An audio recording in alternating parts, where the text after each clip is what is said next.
the word. Welcome to John, Beharry and Ed Pratt. Thanks for joining me in this quick talk. Guys, let's start with a short introduction about yourselves. Maybe John, you can start by sharing a short background story and your role at BOLT.FUN. All right, sure. Thanks. Thanks for having us, by the way. I'm John Beharry. I'm a designer, product guy, developer with Peak Shift. That's our design agency where we focus on helping Bitcoin companies, Bitcoin startups and founders kind of like envision like the next version of their products or improve their UX. We also do a bit of like research and a bunch of open source stuff. One of those projects is BOLT.FUN. So I'm kind of like the guy in the background, and Ed over there is the one who's kind of like running most of the things in BOLT.FUN there. Yeah, you Ed, can you tell your story? Yeah, of course. I'm Ed. I'm a designer, product manager, project manager, community manager. Oh, man, I have so many roles these days with BOLT.FUN. It's kind of hard to keep up. But yeah, I've been working with Johns for nearly 3 years now. We both work with Peak Shift, and we kind of started incubating BOLT.FUN start of this year. And since then, it's kind of just taken off. It's been a really fun journey so far. Great. And the biggest difference between Peak Shift and BOLT.FUN, because you're with Peak Shift, you're trying also to help developers and people contributing to the Lightning space. But BOLT.FUN is very different, right? Yeah, so Peak Shift is the one which typically makes the money, and BOLT.FUN is just consumes it. All right. Yeah. That's the biggest difference. That's a great explanation. Awesome. Yeah, it's a design agency, basically, yeah. Indeed, but with that experience and that goal and mindset, you can, of course, pull BOLT.FUN off in a great way. So, yeah. Awesome. Thanks, both of you. Well, with our Connect the World podcast, we talk a lot to people who are contributing in their own way to the Lightning Network. And for example, developers, educators, and community builders, and a lot more. And also in our own community, we see great examples everywhere. And the general feeling that I get is that people are very driven to increase Lightning adoption and especially to keep experimenting. And the demand for more use cases is very big and also hugely needed in the upcoming years. So my goal with this quick talk is to have a short conversation about BOLT.FUN and especially the Legends of Lightning tournament, which is currently running live. So let's start with the basics. BOLT.FUN is a community space for makers to learn and experiment with Bitcoin and Lightning technology.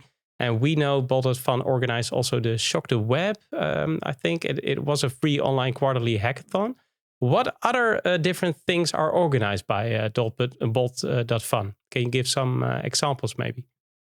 All right, so I need to take a step back. And this is probably something that you're going to hear quite often. I need to take a step back and kind of like talk about like why we started like Shock the Web in the first place, right? Mm-hmm. So we wanted to encourage more people to come into the space to be able to experiment, right? Now, what is the fastest way to experiment in Bitcoin and Lightning for someone who is a developer, a front-end developer, a designer or stuff? It's making probably some web-based thing, right? So there's a bunch of APIs available, like LNbits, like Lightning Address, like Deloy, et cetera. So we're like, okay, how can we target like a bunch of web developers, which there's a massive amount of, to be able to just like make something cool in like a week's time. So our first event, we had like a bunch of education for like 3 days, right? We had like a bunch of talks and stuff by various people. And then it ultimately went into kind of like the development, the hacking time, right? And a bunch of cool projects came out from that, and we were able to get the name out, and people got excited about the prizes and stuff. So it was our first test for this model, right? The model of an event where people are coming together for the common goal of experimenting and creating on Bitcoin, and also to demonstrate, is this something that's easy for people to do, right? Is it something that's easy for people to get engaged with? Because the other thing is like Bitcoin, and Bitcoin has this kind of like negative connotation where it's like too difficult to develop things, right? People think it's like it's too hard, it's too difficult. You need to know Rust or C++ or something. So we're like, no, most people know web programming that do programming. So we want to show you that that's possible also. So I mentioned this because all of the things that we do are kind of like motivated by these two things, like bringing more people into the space to like experiment, and also to kind of like increase the experimentation, right? Either by people who are in the field already, or those that we're trying to attract. Yeah. So whatever we can do for that, which is like provide educational materials. We have a guide. We also have this kind of like community blogging kind of platform where people could post their progress of building in public. All that is to help the new people and existing people either share the information or find the information so that they could do more experimentation. Awesome. Great. Eddie? Did I get it correct? Yeah, pretty much all there, I think. And also just obviously mandatory fun, lots of fun. John's kind of mentioned the aspect of Bitcoin development, or at least just some parts of the ecosystem being a bit more rigid. And I think that's kind of shifting and changing a lot, especially with Lightning.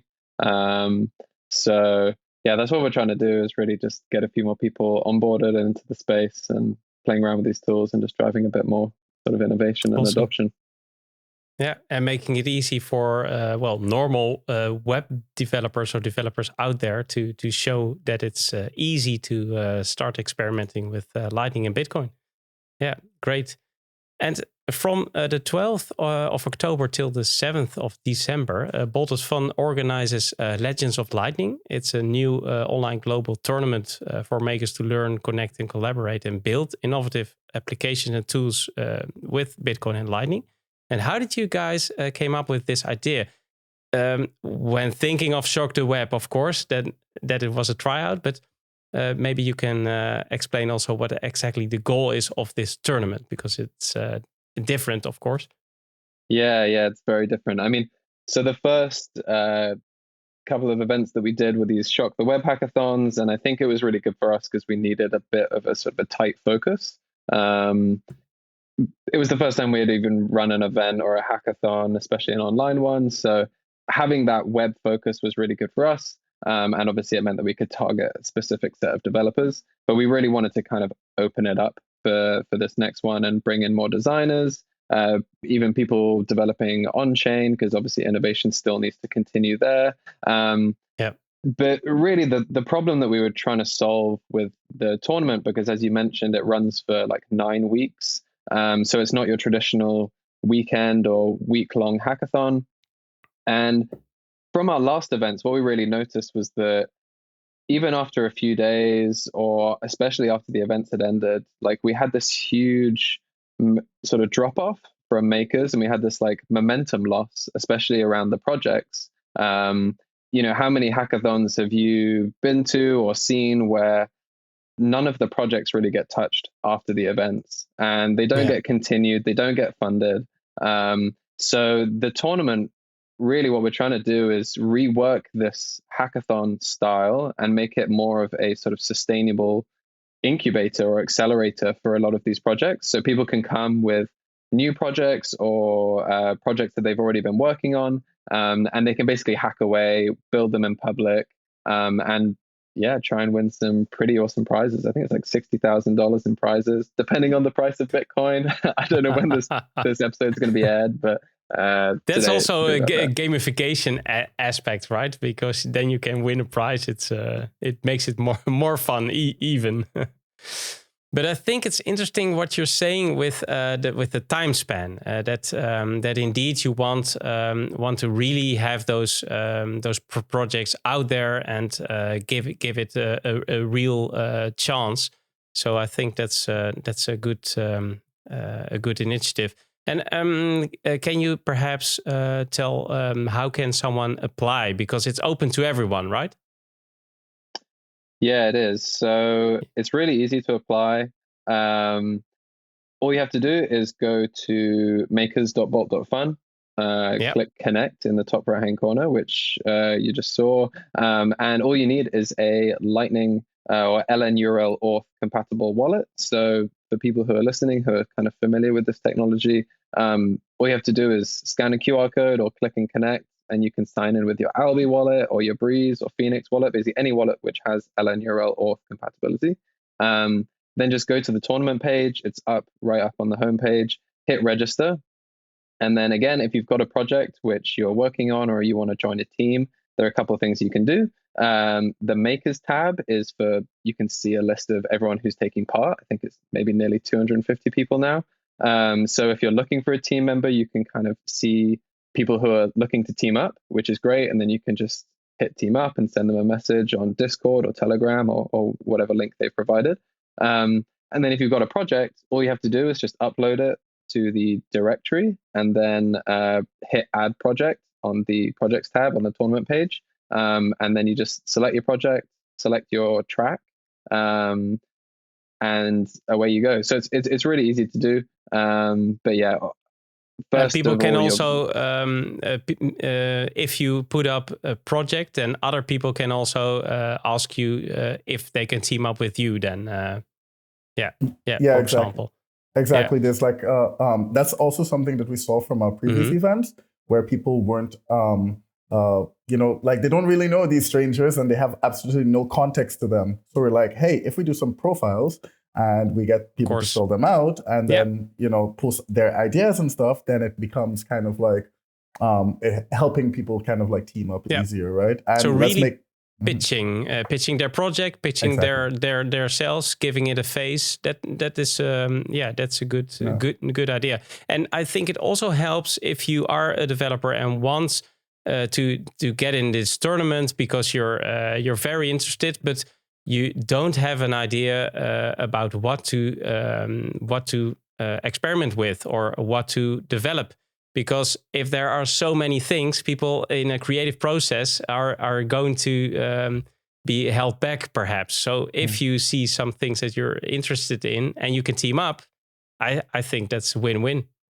Yeah, so, there's several projects which are looking for designers, front-end developers, back-end developers, marketing folks. And that's the other part that I think is kind of like unique about what we're trying to push with this, is that you don't only have to be a developer. A lot of people associate hackathons with developers and stuff like that, right? But, I had the same idea. Yeah, but exactly. But what we're trying to say, to build really awesome, sustainable projects, we need like a diverse set of people, right? You can get one like rock star designer, developer kind of hybrid, but like, how long is it going to take to launch? Are you going to have time to fix all the bugs? Or are you going to have time to keep the service online?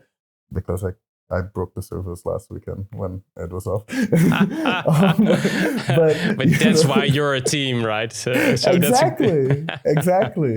Awesome. So you don't only have to be a developer, and like the profiles that you fill out, you can, marketing, biz dev. People are looking for biz dev people because they're realizing how important this is, right? Awesome. We want people to be able to use these applications. Yeah. Yeah, indeed.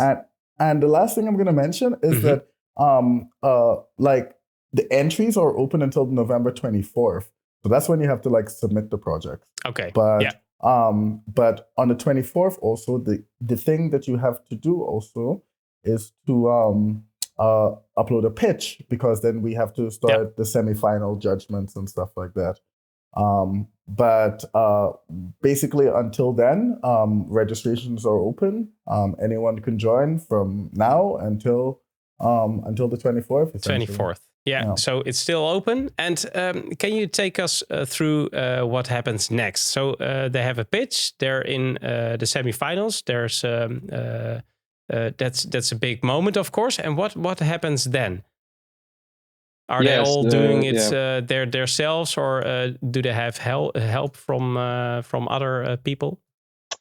Yeah, so that's good to mention as well. We've got some people who are sort of mentoring through. So we have quite a few people on our Discord and obviously active on our platform who are helping makers. We've put on a lot of workshops and things like that as well. You know, how to build with LN Bits or Galloy or even Mash. You know, they came on and did some Yeah, stuff. So if people are trying great. to build with those sort of those stacks, then there are sort of experts on hand who can help them out. But yeah, as John said, like the entries are open from sort of now and all the way until November 24th. Then 24th, the entries will close. We'll get our judging panel to evaluate all the projects. And then on the 28th of November, we'll release a sort of a short list of finalists for each project track. So there are going to be 2 tracks, which is probably worth bearing in mind as well. So when you enter your project into the tournament, you'll be asked to select a project track. This is to kind of help you focus whether or not you're solving local or global sort of challenges with your project. And each track will have $10,000 in prizes, and then there are also going to be some like overall prizes as well, including like 1 Bitcoin to the grand winner. So Yeah. once the finalists are shortlisted, they'll get an extra week to work on their projects, and then on December 6th, they're going to repitch their projects live. And then the next day on the December 7th, we'll then basically announce all of the winners, including all the winners from the tracks, and then obviously the grand champions or the legend as well, and the runners up. Awesome. And then when it finishes, are they do they have some advice to what to do next? Because then perhaps they are on the verge of starting a business or starting hitting it off with their project, perhaps. Yeah. So we actually the inception of this tournament came up when Oleg from Fulgur Ventures approached us, and he's like, "Hey, there's a whole bunch of events that are happening now, like in October and this fall. There's a couple of hackathons as well. Can you kind of like figure out a way to like, you know, like create like a meta hackathon instead of having to give prize money to each one of them? We could just like create like something huge in Bitcoin." And we're like, sure, let's figure that out. So we've had support from several VC firms with regards to like the organizational structure and stuff like that. And of course, Fulgur is putting up 2.5 Bitcoin. Crazy amount of prizes. Crazy amount of prizes. Do you know? Okay, I'm gonna tell you this part, right? I was like, hey man, let's do 10K. Oleg was like, nah, Bitcoin needs this and we need to do it big. I'm like, yeah, but 10K is still a lot of money. That's still pretty big, right? He's like, no, let's go. Let's make something like really special. Let's give back to the Bitcoin community, the Lightning community.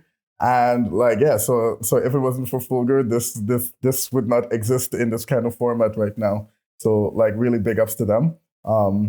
And because of that relationship and those conversations we've been having, and also the fact that we want to do this in a way that the projects remain sustainable, you'll be able to have like office hours with the VCs. We're going to be having a bunch of talks with some of them as well to help you understand how to raise money. Now, if you don't want to turn it into a business, that's fine. We have folks from OpenSat and Geyser who are going to be talking about how to set up crowdfunding for your project if you prefer going that way. But even though like you don't go any of those routes because you ballin', right?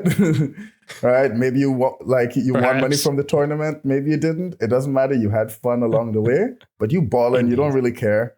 After the tournament, after the 7th, continue working, continue hacking. Of course. Continue sharing your progress. We're seeing such high quality of projects coming out now, and I don't want to see any of them die. I just want to see them continue. This could be 40 projects that you use every single day that's coming out of this tournament. Incredible, really incredible. And it can also inspire others to work upon it. later or something. Do you have a project that really stands out personally for you? Perhaps give some examples without knowing if they are gonna win, of course. I'm gonna stay out of this one. I'll take Ed. I'll get Ed to answer. John should maybe take the apolitical route. He is a judge. So I'm not a judge, so I can say what I like. That's nice. There are over 40 projects so right now. So I mean, we're kind of like blown away with that already. A few off the top of my head. Some of the folks there's a project called LightSats. They're doing some really cool stuff like onboarding no coiners. There's a project called Gift Cash. They're like spinning up Lightning gift cards. Danny Deasy's working on Tower Wallet with some other folks, which is kind of like a clone of, I think they're using the Galoy stack, so sort of USD and Lightning in a wallet. There are some privacy folks over in Taiwan and all over the US who are working on No Looking, which is a pay join service to open nodes and channels, which I'm sure maybe you've had some experience with your Rings of Fire stuff. Indeed. Saving Satoshi is a project which came out of the Bitcoin Design-a-thon event, which is really cool. It's like kind of a throwback in time. Actually, no, it's sort of like a future dystopian video game where you can kind of learn about some aspects of Bitcoin and some of the bugs that have come up and some of the code base. There's a really cool project called Agreement. They're in the Building for Africa track. They're building out some like multi-sig hardware for people to kind of have these like local Bitcoin banks in their communities.